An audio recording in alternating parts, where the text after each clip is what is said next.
Problème d'endormissement. Voilà, ça peut-être que ça vous parle. Réveil nocturne, cauchemar. On a vu, ces manifestations sont très fréquentes chez les bébés et chez les jeunes enfants. S'agit-il pour autant de troubles? Pourquoi le sommeil de nos enfants est-il si fragile? Et surtout, que faire quand ils ne dorment pas? On va en parler avec nos invités. Pauline. Bonjour Pauline. Bonjour. On est ravis de vous accueillir dans la maison des maternelles. Vous êtes la maman de Thomas qui a 2 ans. C'est un petit dormeur, Thomas, depuis sa naissance. Vous n'avez pas de chance, quoi. Pour l'instant, rien de ce que vous avez essayé n'a pu changer les choses. Vous êtes aussi la maman de Victor qui a 5 mois. Et évidemment, il suit les traces de son frère, parce que sinon, c'est pas drôle. C'est possible. Hein, on sent que ça pourrait... voilà, 5 mois, il est trop tôt pour se prononcer, mais enfin bon, quand même. Et puis à vos côtés... Regardez, elle est là, on va l'assaillir de questions. Le docteur Pascal Augrisec. Bonjour docteur. Bonjour. Merci d'être avec nous. Vous êtes médecin du centre du sommeil, au centre du sommeil et de la vigilance de l'Hôtel Dieu et au centre et la santé à Paris. Attendez, parce que là j'ai un problème avec mes... Et Laurence Rameau. Il y a Laurence Rameau, oui, je ne sais pas pourquoi il y avait une fiche qui n'avait rien à faire là, mais il faut dire qu'on est tous un petit peu fatigués. Et puis tout à l'heure, on va retrouver aussi Aurélie Calais et Clémence Promsy, que vous connaissez peut-être si vous êtes des habitués de la maison des maternelles, qui sont psychologues cliniciennes, fondatrices de Kids et Family et qui vont nous donner les règles d'or du sommeil et plein de bons conseils. Alors comment ça se passe les nuits de Thomas, Pauline? Oh, c'est compliqué. C'est compliqué. Thomas n'a jamais vraiment a fait ses nuits très tard. Il a toujours eu des troubles du sommeil. C'est quoi très tard? 18 mois. Ah oui. Oui. Mais on va dire qu'actuellement, le problème principal de Thomas, c'est plutôt l'endormissement. Alors, on a toujours endormi Thomas dans les bras. Et depuis qu'il a un lit maintenant à même le sol, on s'endort avec lui. Et ça peut prendre longtemps, voire très. Donc vous n'avez pas de soirée avec votre amoureux, un petit apéro, là on parlait des apéros qui vont se prolonger, ça ne sera pas pour vous. Et une fois qu'il est endormi, est-ce qu'il est endormi pour de bon? Alors ça dépend. Ça dépend s'il a fait sa sieste l'après-midi, tout se passe bien. Par contre, s'il a un manque de sommeil, qu'il n'a pas fait sa sieste ou qu'on couche trop tard, on sait qu'on se prépare à une nuit d'horreur. Ouais.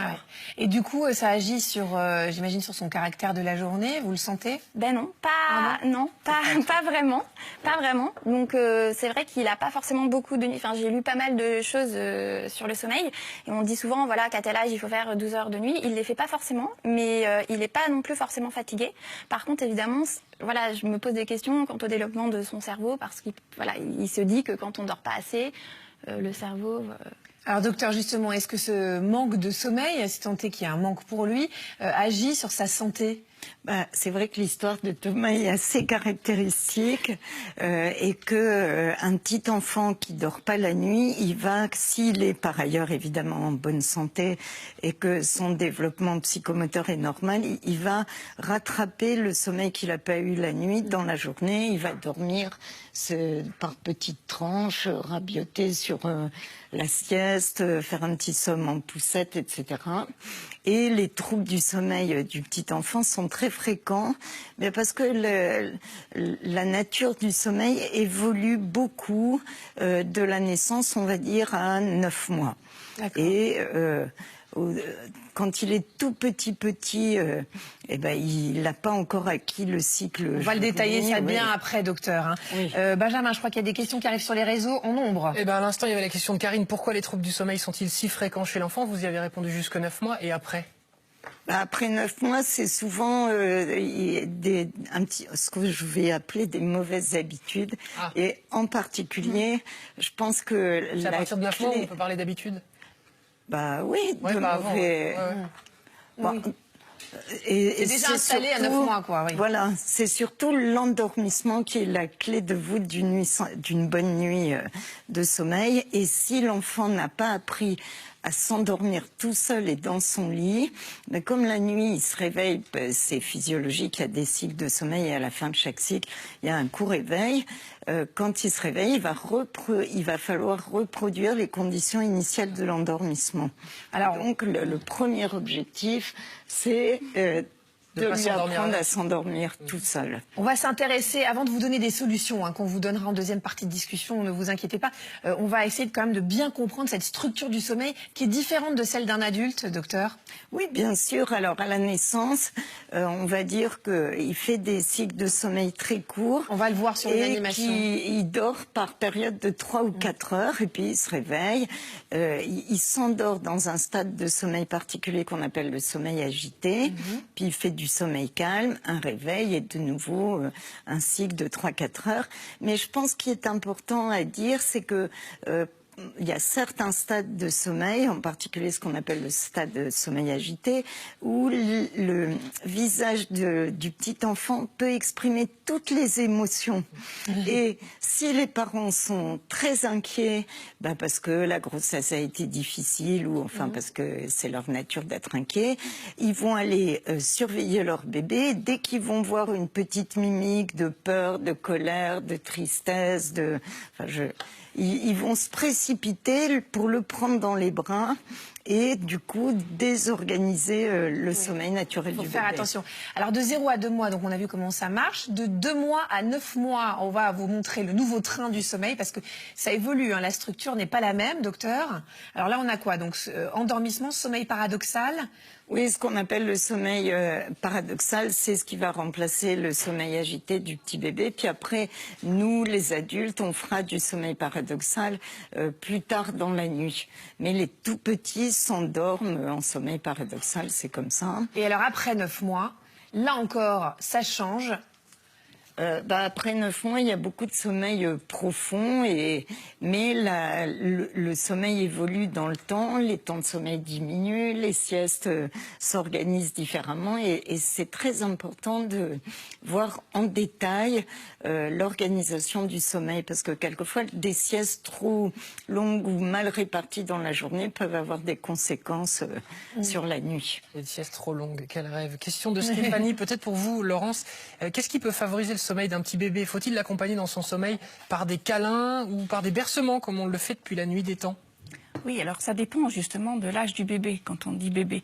Un tout petit bébé, il a besoin d'être bercé, donc comme vous disiez, c'est-à-dire qu'on l'endort dans les bras, parce qu'il a besoin de ça, il a besoin réellement de la proximité avec sa maman, et c'est ce qui va assurer sa sécurité affective par la suite.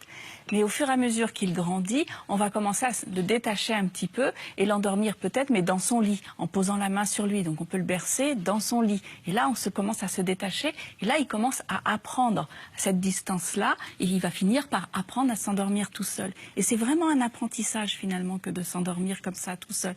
Et si on a un peu loupé le coche de cet apprentissage-là, il peut se faire un peu plus tard. Vous culpabilisez, hein. Non, mais ça peut se on ne faire. vous culpabilise absolument pas, hein, ne croyez pas ça. Il faut recommencer, il faut qu'il réapprenne, parce qu'un bébé, ça apprend l'environnement qui lui est donné, comme toujours. Donc si c'est un environnement de proximité, lui, il apprend ça. Donc ça devient compliqué de changer, de vouloir autre chose. À la décharge de Pauline, on n'est absolument pas informé là-dessus. Ça, c'est vraiment un gros manque. C'est aussi la raison d'être de cette émission. Oui. Mais c'est vrai que ce sont des manques. On devrait nous parler de ça à la maternité. Oui, on pense que ça vient d'un coup, mais non, les bébés apprennent.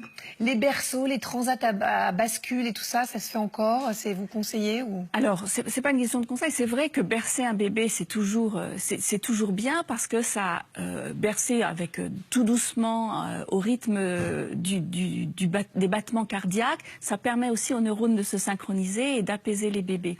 Alors, on peut bercer dans les bras, on peut bercer avec un berceau. Dans le temps, on berçait avec un berceau, mais il ne faut pas le faire non plus trop longtemps parce qu'un berceau, ça se retourne et c'est dangereux. Donc, ce sont les 3 premiers mois où on peut utiliser un berceau.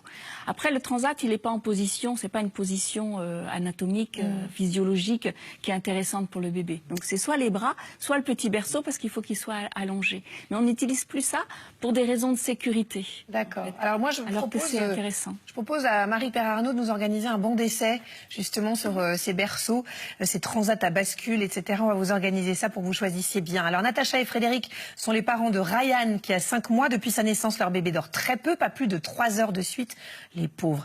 Les couchers comme les nuits sont très difficiles. À Lyon, Flore Mongibaud a passé une partie de la soirée et de la nuit avec ses parents. Puis après, elle est rentrée chez elle d'urgence. Ils sont un peu perdus, vous allez voir. 20 h, l'heure de se coucher pour la plupart des bébés. Mais pour Ryan, ce n'est pas si simple. Alors pour ses parents, une longue soirée commence pour tenter de l'endormir. Quand je vois que certains parents n'ont juste qu'à poser le bébé dans le berceau et bonne nuit mon petit, il s'endort, je les envie. Je me dis mais pourquoi pas moi? À chaque fois, on se demande toujours si ça va bien se passer quand il fait ses petits caprices du soir. Tu veux quoi comme pyjama, Ryan? Oui.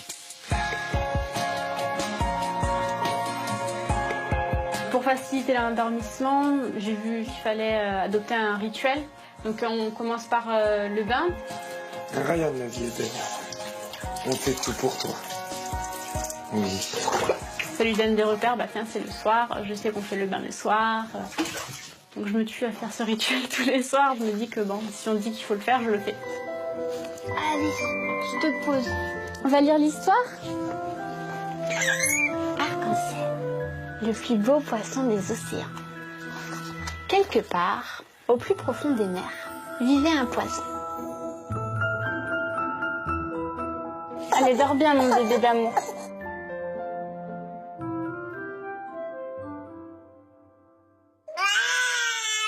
« 21h, à peine couché, Ryan commence à pleurer.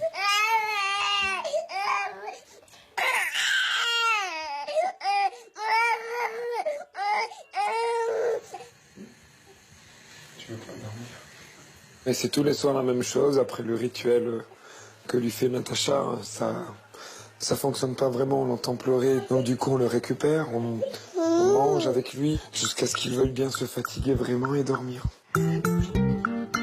Il a ce qu'il veut là. C'est un arnaqueur.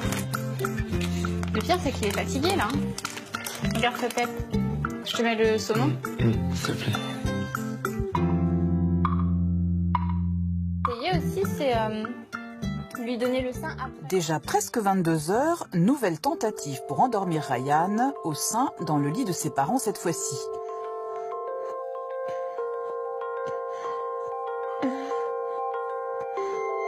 « 22h30, Ryan semble enfin s'être endormi dans la chambre de ses parents.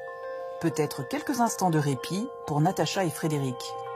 On aimerait bien avoir une soirée où on peut au moins pendant 1h30, 2 heures regarder un petit film tranquille pour se détendre. Ça se produit plus ce genre de situation. Donc forcément, ça joue un peu sur les nerfs et des fois, ben ouais, on se retrouve avec des tensions et on peut être énervé pour un rien. Ou... Voilà ce que ça génère à chaque fois d'avoir un enfant comme Ryan qui a du mal à dormir.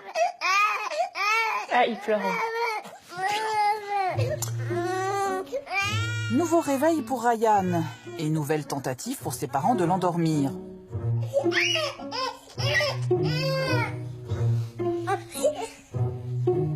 Pour Natacha et Frédéric, c'est l'heure des doutes et des remises en question. Il y a des fois où je me suis vu quitter la pièce pour hurler parce que j'en pouvais plus, j'avais les nerfs à bloc, quoi. On écoute tous les conseils, on prend les conseils de nos familles, enfin, de nos proches, des professionnels aussi, comme la pédiatre, etc. Mais la recette miracle, je crois qu'elle n'existe pas, on pioche. J'aimerais savoir si c'est normal ou pas normal, ou alors qu'il n'y a pas de normalité. En fait, je suis un peu perdue, moi, dans tout ça. Il est minuit, Ryan ne dort toujours pas. Natacha et Frédéric décident tout de même d'aller se coucher avec lui. Cette nuit-là, comme toutes les autres, leur fils s'est réveillé toutes les 2 heures.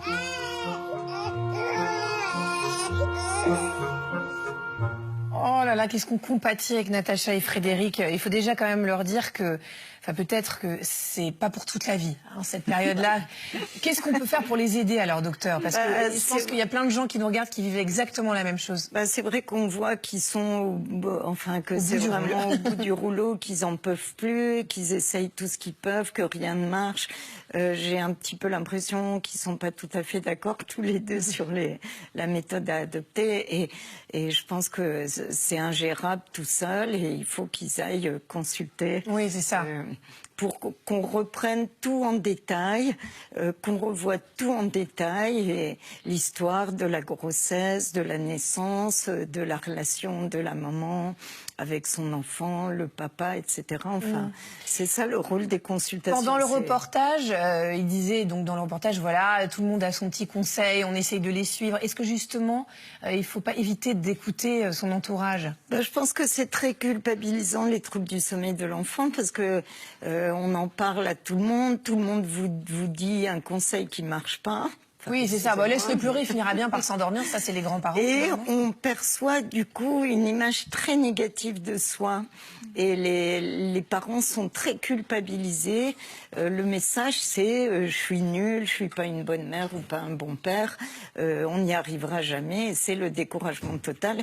Et ça peut entraîner des situations très difficiles, des dépressions, des ruptures dans le couple. C'est une catastrophe. Oui, c'est une catastrophe. C'est vrai que ça rend fou. Les parents sont crevés. D'abord, dans la journée, ils sont épuisés, ils deviennent irritables, conséquence du manque de sommeil. Et il y a une tension telle que il faut faire intervenir quelqu'un. Il faut consulter, il faut voir un professionnel. Natacha, Frédéric, on est avec vous. Oui, alors là, on vous embrasse tellement fort. Vous n'êtes fort. pas seul. Non, puis, moi, je passe exactement les mêmes nuits en ce moment. Enfin, je veux dire, voilà, on est tous pareils. On a une question pour Laurence, question qui nous a été envoyée en vidéo par Aurélie. Regardez. Bonjour les maternelles, Aurélie, maman de Maloane, 7 mois et demi. Mon fils se réveille encore la nuit pour manger entre 4h30 et 5h30 du matin. Le problème, c'est qu'après, on n'arrive plus du tout le rendormir. Que faire? Merci et bonne journée. Est-ce que vous avez une recette miracle? Est-ce qu'on peut essayer de décaler un petit peu, de 15 minutes, 20 minutes, une demi-heure? Les recettes miracles, ça n'existe pas. Ah bon? Il faut vraiment se dire ça quand même. Écoutez, Laurence, vous êtes licenciée. Hein. Non, mais là, il y a un moment... Et juste pour rebondir sur la vidéo d'avant, aussi dire que les bébés ne font pas de caprices. La maman disait ou papa disait les caprices du soir. Non, ils font pas de caprices. C'est leur état de bébé que de vouloir absolument être avec leurs parents. Pour cette maman-là, il a pas faim la nuit, ce bébé-là. Donc de toute façon, il n'y a pas de raison de le nourrir. Là, il a faim, c'est le matin pour lui. C'est pour ça qu'il se réveille pas. Il veut manger le matin, sauf qu'il est 4 heures du matin, c'est ça. Et après, il n'y a aucune raison qu'il se rendorme. Donc il va falloir qu'elle le fasse attendre un tout petit peu plus à chaque nuit, en se disant bon, allez, on attend une demi-heure supplémentaire, je te donnerai à manger. Après, une demi-heure supplémentaire, une demi-heure pour arriver à 5 heures du matin et après à 6 heures du matin. Et après, elle risque d'avoir un enfant qui mange tous les jours à 6 heures du matin pendant assez longtemps parce que c'est son rythme. Voilà, et puis parfois, ce n'est pas des pleurs de faim, ce sont des pleurs de réconfort aussi. Ce qui veut dire qu'on a du mal aussi à savoir quelle pleur correspond à quoi. Docteur, est-ce qu'il faut supprimer la sieste d'un enfant qui a du mal à s'endormir le soir ? Il y a de nombreuses études, en particulier aux États-Unis, qui ont démontré qu'à partir de 2 ans, tous les enfants n'avaient plus besoin systématiquement de faire la sieste. Alors, vous savez que le sommeil normal, on ne peut pas parler de sommeil normal, on peut parler de moyenne, mais on ne peut pas dire à tel âge, il faut absolument dormir tant, parce qu'il y a toujours un caractère petit dormeur ou long dormeur. Et si un enfant fait la sieste l'après-midi alors que ça va compter dans ses besoins de sommeil sur 24 heures. Et s'il n'avait pas vraiment besoin de faire la sieste, il risque d'avoir tendance à s'endormir plus tard le soir ou bien peut-être à se réveiller dans la nuit. Il faut observer son enfant aussi. J'imagine qu'il y a des tempéraments, des gros et des petits dormeurs. Donc voilà. Merci, docteur Augrizec, de nous avoir éclairé ce matin. On va vous laisser repartir et accueillir Aurélie Calais et Clémence Prompsy qui vont venir nous rejoindre pour vous proposer des solutions concrètes. Je peux vous dire que ces deux-là, elles vont à domicile. J'en sais quelque chose. Madame vit chez moi. Et donc, elle vous propose des solutions concrètes et ça fonctionne. Alors vraiment, ouvrez vos écoutilles parce que ça va vraiment vous aider, croyez-moi. Pauline, vous, qu'est-ce que vous avez essayé pour régler les troubles du sommeil de Thomas? Alors, vers 11 mois, on a tenté quelqu'un qu'on m'avait recommandé, qui s'appelait la Fée du Sommeil. Et donc, on a eu une consultation par Internet. Et voilà, l'idée, c'était qu'elle nous a donné vraiment une méthode à suivre, très stricte. Donc déjà, un rituel, toujours le même, très court, avec les mêmes phrases en continu. Et ensuite, l'idée, c'était de mettre l'enfant donc dans son lit, avec la petite phrase, voilà, mon chéri, tu vas bien dormir. Sortir 1 minute. Au bout d'1 minute, revenir, lui dire la même petite phrase, ressortir 4 fois 1 minute, 4 fois 2 minutes, 4 fois 3 minutes. Et le premier jour, Au final, si ce cycle n'était pas suffisant, on avait le droit de le reprendre et de le rendormir dans nos bras. Deuxième jour, pareil. Troisième jour, on ne pouvait plus le rendormir dans nos bras. Il fallait le remettre dans le salon et recommencer le cycle. Voilà, donc c'était quelque chose comme ça. Vous avez réussi à le faire? Alors, on a réussi au début. Et puis, on est parti en vacances. Et en fait, dès qu'il y a, voilà, Thomas, dès qu'on le décale, dès qu'on change d'endroit, ça, voilà. Donc, ça a complètement cassé ce rythme. Et on est reparti dans un enfer. Et j'ai tenté de recommencer, sauf qu'il avait 12 mois, il était déjà capable de marcher. Et en fait, il a sauté de son lit à barreaux. Et donc, il y avait encore un nouveau sujet, là, c'était l'habitué au lit sans barreaux. Donc, à ce moment-là, évidemment, on a mis un lit par terre, parce qu'il n'était plus question de le mettre dans le lit à barreaux, sauf que, un nouveau problème, puisque maintenant, Thomas se lève. Donc, on a commencé à s'endormir avec lui dans le lit, chose... Non, alors culpabilisez pas, parce qu'au bout d'un moment, enfin je veux dire, on pète une case. Oui. Moi j'ai madame qui m'interdit de prendre mon fils dans mon lit, parce que sinon après j'en ai pour 10 ans, mais c'est vraiment difficile. D'ailleurs je ne veux plus vous écouter, parce que moi, Clémence Prompsy, qu'est-ce que vous pensez de ces méthodes proposées à Pauline? C'est un peu comme la méthode 5-10-15, la fameuse conseillée par nos parents, là, nos grands-parents. Ouais, que j'ai même essayé moi-même il y a très longtemps sur mon fils, et j'avoue que je regardais ma montre en me disant au secours. Nous, notre méthode avec Aurélie, c'est qu'on n'a pas de méthode en fait. Et c'est vrai que c'est à ça qu'on tient beaucoup. Ça fait maintenant des centaines de familles qu'on voit, et il y a autant de problèmes de sommeil qu'il existe d'enfants et de relations avec sa maman, son papa, le parcours médical, tout est différent, tout même compte, quand on en a. Tout compte. Tout. Donc ce que vous faites quand vous arrivez chez les gens, c'est que vous leur posez 1 milliard de questions sur leur propre histoire, sur la façon dont ils ont couché leur nouveau-né. Enfin, ça part vraiment du premier jour. Oui, dès le premier jour même, on fait la grossesse, comment cet enfant est arrivé, comment l'accouchement, comment s'est passé l'accouchement, est-ce qu'ils ont été séparés. Les mamans peuvent être privées de certaines choses très dures et elles vont vouloir se rembourser sur certains trucs. Il y a tellement de facteurs qu'on peut pas les citer parce qu'ils sont... Alors on va essayer de donner quand même des clés, des choses en tout cas incontournables. Vous avez parlé du rituel, de votre bonne fée là. Ça en revanche, Aurélie Calais, vous y tenez énormément au rituel, c'est hyper important. Ouais, le rituel c'est hyper important. Peu importe celui que vous avez, tant qu'il convient à l'enfant, aux parents, c'est que c'est le bon. Ce qu'il faut, c'est que ce soit toujours le même. Pas le faire trop dans la précipitation. Alors quand on va peut-être un peu définir ce qu'est un rituel, c'est-à-dire que c'est quoi? C'est une petite histoire, le brossage. Alors on commence par on se lave les dents, pipi ou la couche, un petit jeu calme dans la chambre, ça c'est sympa parce que ça ça fait on passe un batawaf par exemple. Bah oui, batawaf c'est super, c'est calme. Pas hyper calme. Oui, d'accord. Bon, c'est peut-être ça alors, moi aussi, papa, mais bon, c'est peut-être le batawaf. Oui, la petite histoire, et surtout, après l'histoire, c'est faire vraiment 3-4 minutes de gros câlins sans se parler. Que l'enfant se couche avec son réservoir de maman.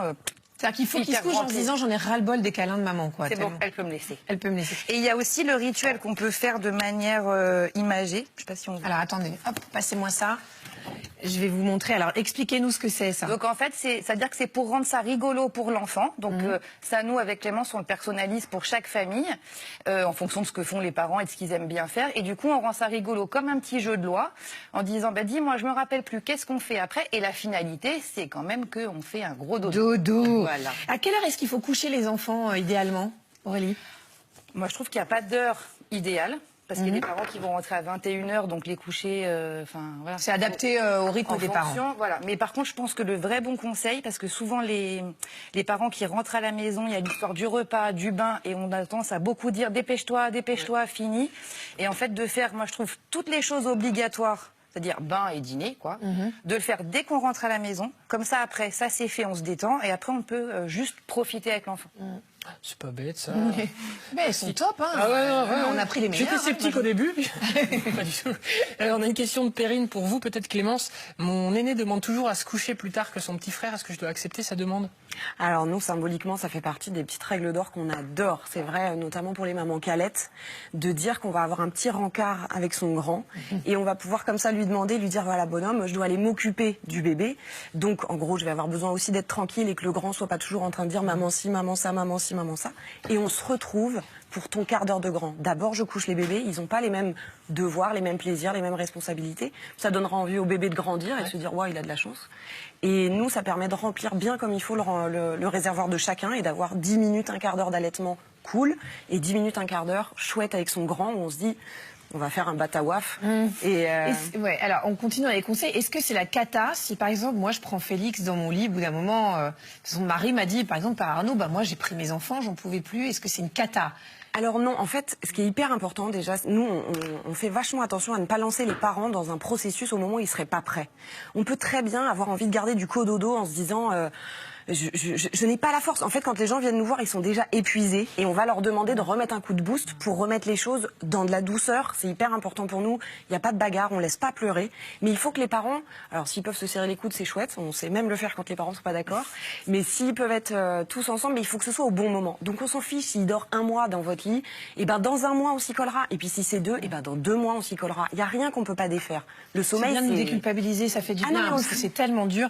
J'adore Aurélie, la façon dont vous conseillez les parents, dont je suis, sur la gestion des cauchemars et des peurs. Parce que ça aussi, déjà à partir de quel âge est-ce qu'ils ont des cauchemars et des peurs comme ça généralement? En général, ça apparaît aux alentours de 2 ans et demi, à peu près, je dirais. Alors comment est-ce qu'on réagit quand son enfant vous dit « Maman, comme moi j'ai eu, un mouton est en train de me mordre ». Alors ça, c'est plus rare. Votre enfant a une petite originalité, mais en général, les enfants parlent plutôt des loups, des sorcières, des monstres, etc.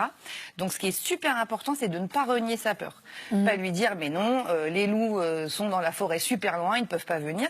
Parce que l'enfant se dit que, en fait, je suis beaucoup plus dans un gros problème parce qu'il ne me croit pas, il n'y a que moi qui les vois.